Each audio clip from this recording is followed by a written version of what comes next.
आज सकाळचा नाश्ता मी उकडलेल्या बटाट्यापासून बनवला आहे. तर तो कसा बनवला आहे तो पाहू.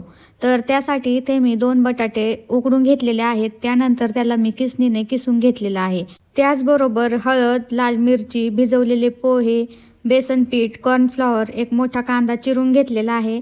त्यानंतर कोथिंबीर आणि हिरवी मिरची आणि लसूण याची पेस्ट करून घेतलेली आहे. तर आता हे सगळे जिन्नस एकत्र करून घेते आणि याला एकजीव करून घेते. उकडलेल्या बटाट्यामध्ये मी कट केलेला कांदा, कोथिंबीर, हिरवी मिरची, त्यानंतर 1 चमचा कॉर्नफ्लॉवर, 1 चमचा बेसन पीठ, हळद, लाल मिरची पावडर आणि चवीनुसार मीठ हे सगळं मी एकत्र करून घेतलेलं आहे. तर पाणी न घालता याला मी 4-5 मिनिट असंच हाताने मळून घेतलेलं आहे. तर इथे माझं पीठ मळून झालेलं आहे. याच पिठाचे छोटे छोटे गोळे करून ह्याला हातावरती थापून घेतलं. जास्त जाड पण नाही आणि जास्त पातळ पण नाही. तर लगेच इकडे मी कढई ठेवून घेतली आणि एक एक करून हे तळून घेतलं. अगदी कमी वेळात इथे सकाळचा नाश्ता तयार झालेला आहे. याला जास्त टाईम पण लागला नाही, जास्त तेल पण लागत नाही आणि मेन म्हणजे जास्त काही सामान पण लागत नाही. तर कशी वाटली रेसिपी नक्की सांगा.